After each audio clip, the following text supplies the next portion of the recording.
when it comes to vulnerability and uncertainty among our students, is that what we are facing here in Nigeria, especially, is everywhere. Is the whole northern Nigeria or the whole Nigeria issues of insecurity, and that fears in our minds could trigger some sort of uncertainties in within. It can affect our education, it can affect our lives, and it can affect the way we behave and the way we interact with other students. And global complexities such as crisis in Russia, in Ukraine, could also affect you because it triggers food crisis, global food crisis. And there are other issues like global energy crisis that we are facing, and it has been deepening into our local economies. High inflation, a global energy crisis, global food crisis, and the rest. And if you could remember, COP27 is going to be held in Egypt recently. I think next week. It starts on the 6th of November. So key issues will be discussed during COP27, which the energy crisis, the food crisis, the climate crisis, and the rest. So as a student, don't expect these issues to not affect you. It affects you directly, especially the climate crisis issues. If you could remember, there are flooding everywhere in Nigeria, especially in Jigawa, in Kano, some part of Kano, and some parts of Bauchi, Niger States, uh, Nasarawa States, Kogi States, Bayelsa, and the rest. So all these things, if you put them together, these are uncertain issues. These are uncertain variables that could occur without even noticing, without giving you a notice. So let me go back to my earlier issue of being a student with insecurity situations. Now you know that strikes have been called off, and students are going to like travel from far away to their back to their classrooms, back to their schools. So the issues of kidnappings along the road could have that impact in your own life and in your own studies and in your own day-to-day activities. So it shouldn't serve an obstacle. I think you need to put that at the back of your mind that thousands of people follow those roads every day. So it's not something that you should panicking with. It's something that it happens not every time, not every single hour, not every single minute. It happens once in a while. For example, every a week you see, so you hear some attack. So going by the insecurity, let's look at what the strike, especially in Nigeria, have instilled in students' minds, especially uh, the longer period it took for us to get rid of the strike. Students have been at home. Some were doing one or two things, and others were doing nothing.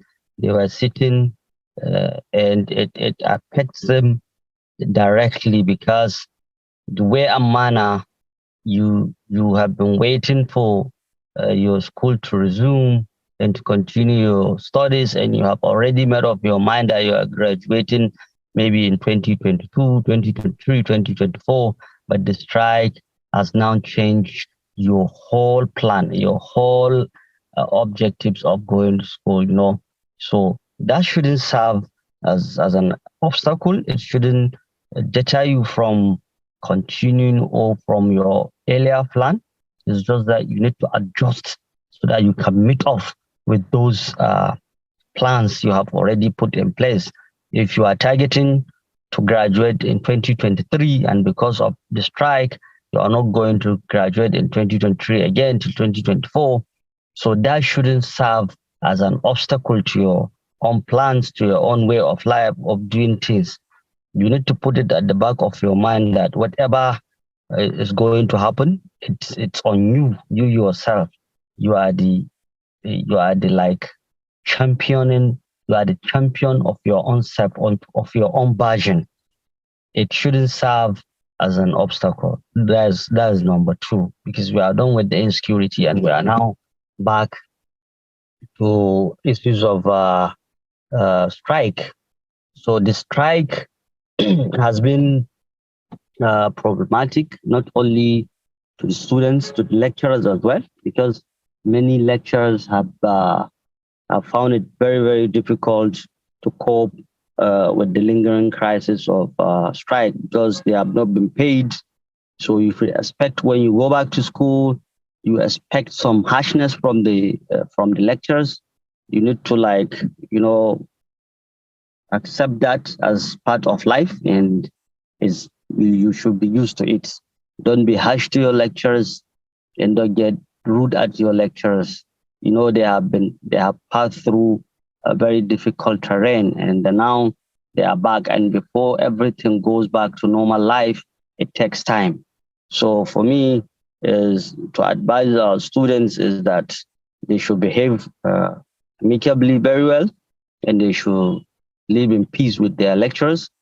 And whatever they ask them to do, they should do it in an amicable manner. So that's another issue. And from academic perspective point of view, because it has been long, you stay at home, then your lectures will now, you need to, maybe some people are going back to write exams. Some people are going back afresh. They are going back like fresh semesters are starting in some universities. Some universities have not done admission. Some universities are currently and maybe like Ahmad Bello University, I know they have released their admission last week. So the whole academic calendar has been like every university now has its own calendar, but they are trying to tally it against 2023. So you need to be very, very active when it comes to your studies. You need to get your books ready, and you need to get all it takes to get the best of results from the university. So that's it. And to go back to our main points of vulnerability, uncertainties, there are issues that usually come off from time to time. I think these issues has to do with the way students live with their lecturers, or lecturers will live with their students. As far as I'm concerned, as a student, you need to put it at the back of your mind that you are going there for a purpose, for a reason, and everything you have a purpose for it. That you have something that like a passion in it, or you have something that hook you off in that very thing you're doing, whether in the university, a polytechnic, a college, or whatever. I think that will help you achieve your dream and your objectives. Your main objectives of being in the school is for you to graduate with the best of results. That's one. And for you to represent your family, your school, uh, and as well as your own community in that school. So you are there not as a student. You are there as a representative of your family, of your community, and your university as well. So my advice in this time of a situation is that you need to spend wisely. You don't need to spend need to be vulgar. You don't need to spend extravagantly, because the situation we're in. Your parents may have little, and they will find it very difficult to send you to school. And some families, you are not the only one. You are not their only child. They have other child. You all send them to school. So if you get to the university and you play, you misbehave, or you have done something wrong, and university life carries away all the what you're supposed to be doing, and you have not been doing them, then You have embraced your own family, your community, and the university at large. So that's another issue. Then let's go back to the issue of global. Nigeria is in crisis. We all know that we are in a mess because the those that need to handle the economy very well have not handled it very well. Uh, we may likely be in a recession anytime soon. Uh, Yesterday, a dollar to naira has been traded around 860 naira, and our neighboring countries like Niger, Benin Republic, their currencies are stable. Then why Nigeria? We have these resources, we have the human capital, we have all it takes as a country, but issues of economic crisis, high inflation, double-digit insecurity with double-edged sword, it has been impacted negatively into our lives. Yesterday, there was this meeting, when Yauri schoolgirls were kidnapped, around more than 100 of them. There are still some were released, but there are still 11 of them in captivity. So these 11 girls that were in captivity, they were all married off to these kidnappers. And most of them at the age of 15, 17, 18, 12. So are we really in a saner society? Do we really know what we are doing as humans?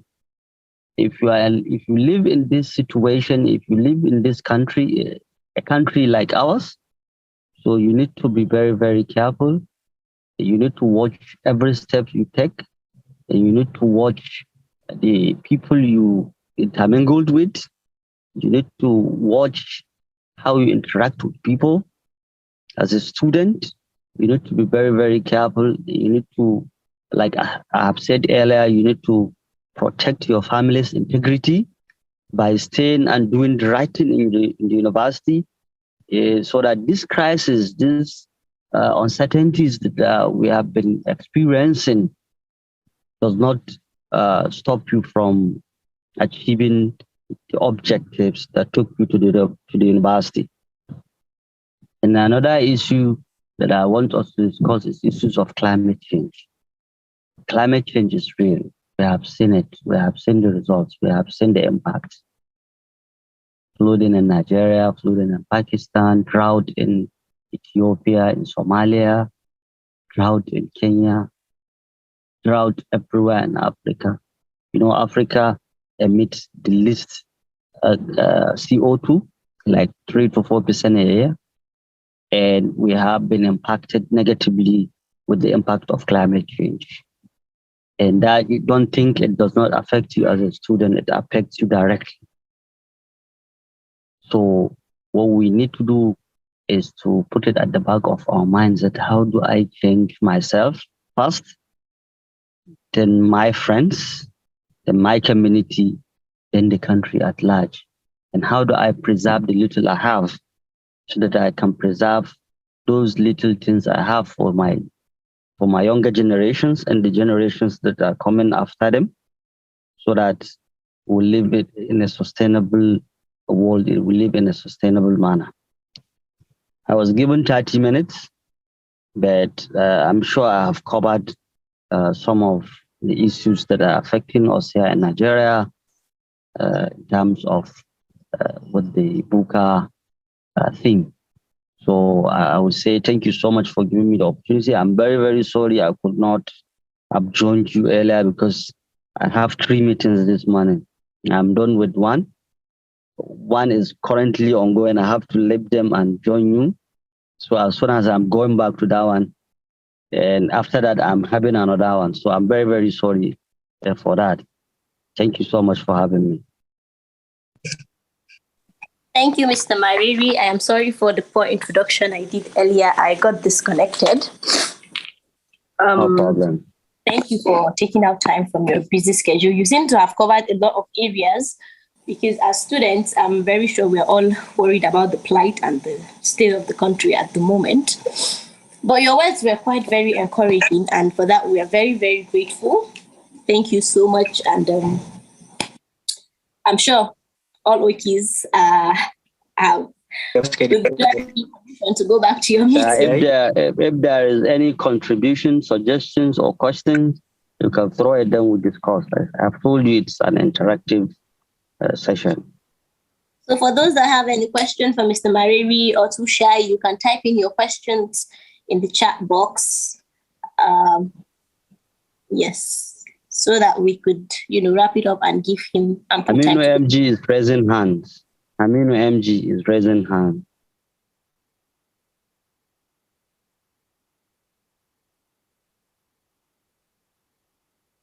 Aminu, can you go on? Can you unmute yourself and speak?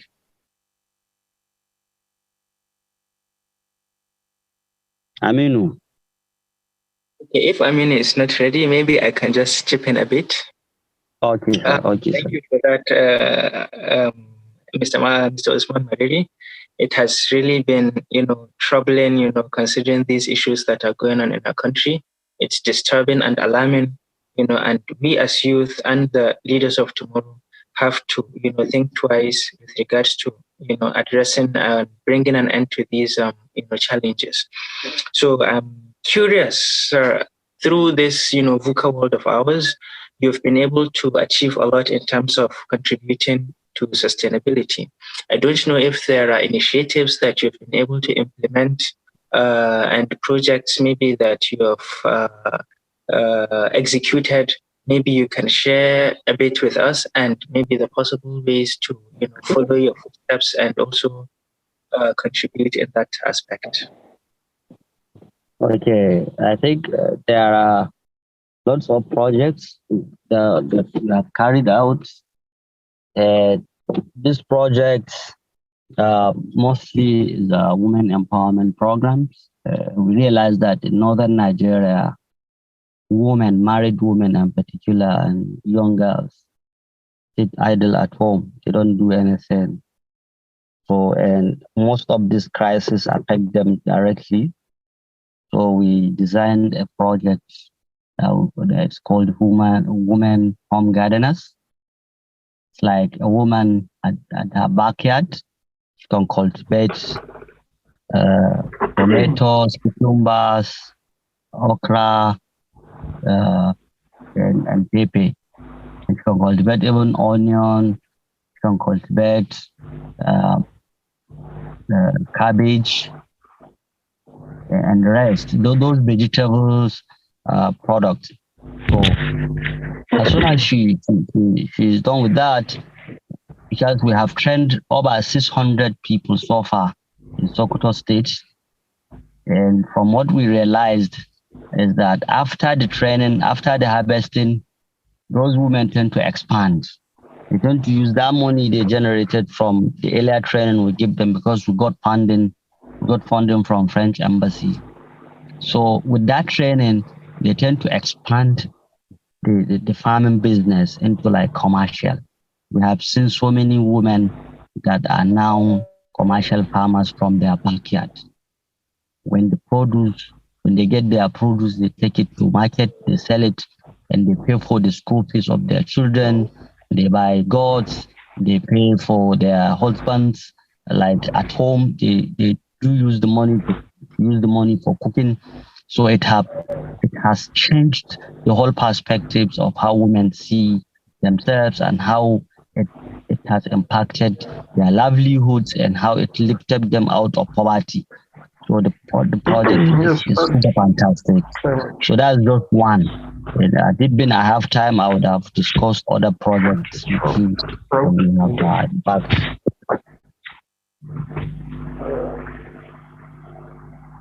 yeah, who is there? There is another person raising hand. We have a question from Abdullahi Mukhtar in the chat box. Okay. He said, what are the basics as students we can use in contributing towards climate change crisis?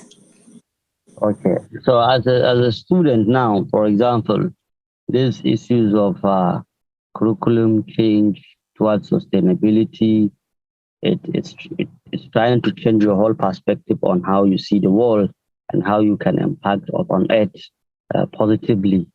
So as a student, you can plant trees in your faculty, in your department, in your house, in your community, in your area, in your former school. So that tree, if it grows, it can store up to 30 kg of CO2. And that CO2, it will have like stabilize. It depends on the tree you planted. You should plant like fruit trees that when they grow up, when they are harvested, they can sell them. People can sell and generate income. We don't plant trees now anyhow. It's either medicinal trees, economic trees, or trees that are going extinct, like traditional trees. I think many of you, because of your generation, this icen dunya, icen kaiwa, kanya, icen madachi, icen there are so many these native trees that are going extinct, acacia and the rest.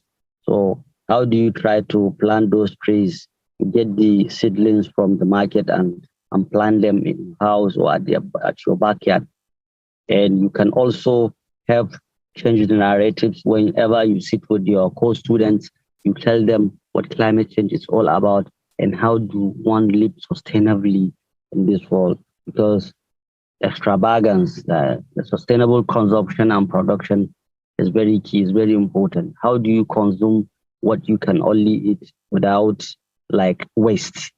So I think gathering your students, organizing some events, little events, even in your departments, your faculty, in your area, it will help because we're trying to change perspectives, how people see this world, how people are trying to perceive the world.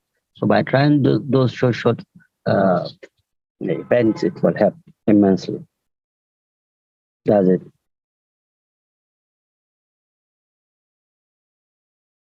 Any All right, questions? thank you. Yeah, thank you, sir. Abdullah, I hope this answers your question. I don't know. MG has been wanting to ask the question, but he's unable to unmute himself. I think it was a mistake. He just raised his hand by mistake. I didn't mean it's not mistake. You would have spoken by now. Or if he can drop his question. Yeah. Okay. Okay, I can see a question, last question, in the Yes, chat. there's the last question. From Muhammad Sani Yusuf Adamu. He said, Mr. Usman Maredi, having experience in energy transition, how do you think of the prospect of meeting Paris Agreement, and which role do you think we can play in achieving that? Yeah, this is a whole new argument because uh, all the indicators, all the statistics have shown that no matter what we do, we cannot go below 1.5 degrees Celsius, even if the whole project, or the whole initiatives, the whole ideas have been put in place, we cannot go below 1.5 degrees. So my advice is that technology transfer from the developed world to the developing world. And this is an argument that will go at the COP27 because I'm participating. I'm going to participate in COP27. This is what we will go there and discuss. You don't need to give developing countries money, and money sometimes that comes with as a loan.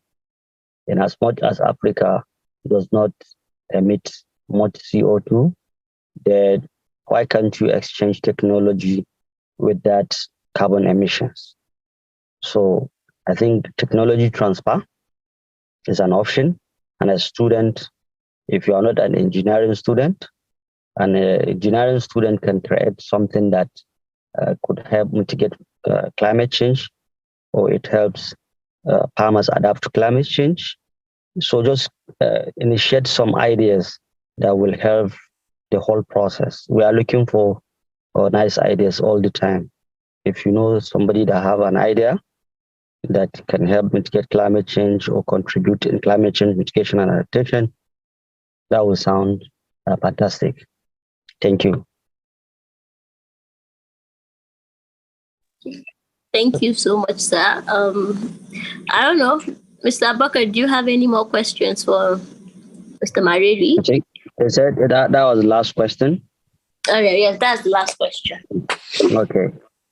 All right, thank you. So, but lastly, I want to thank Oikos International for giving our students and our chapter the very best role and whole process. We want to thank Oikos International for the opportunity. It has helped a lot in our students. It has shaped thinking among our students. And we want to also congratulate our own our key, Mr. Abdulbaki, for winning the vice president at the Oikos board. So it's something worthy of celebration here down in Oikos Kano. We say thank you very much for the opportunity you have been rendering us. Uh, we hope we work together in the future for more collaborative efforts and opportunities. Thank you so much.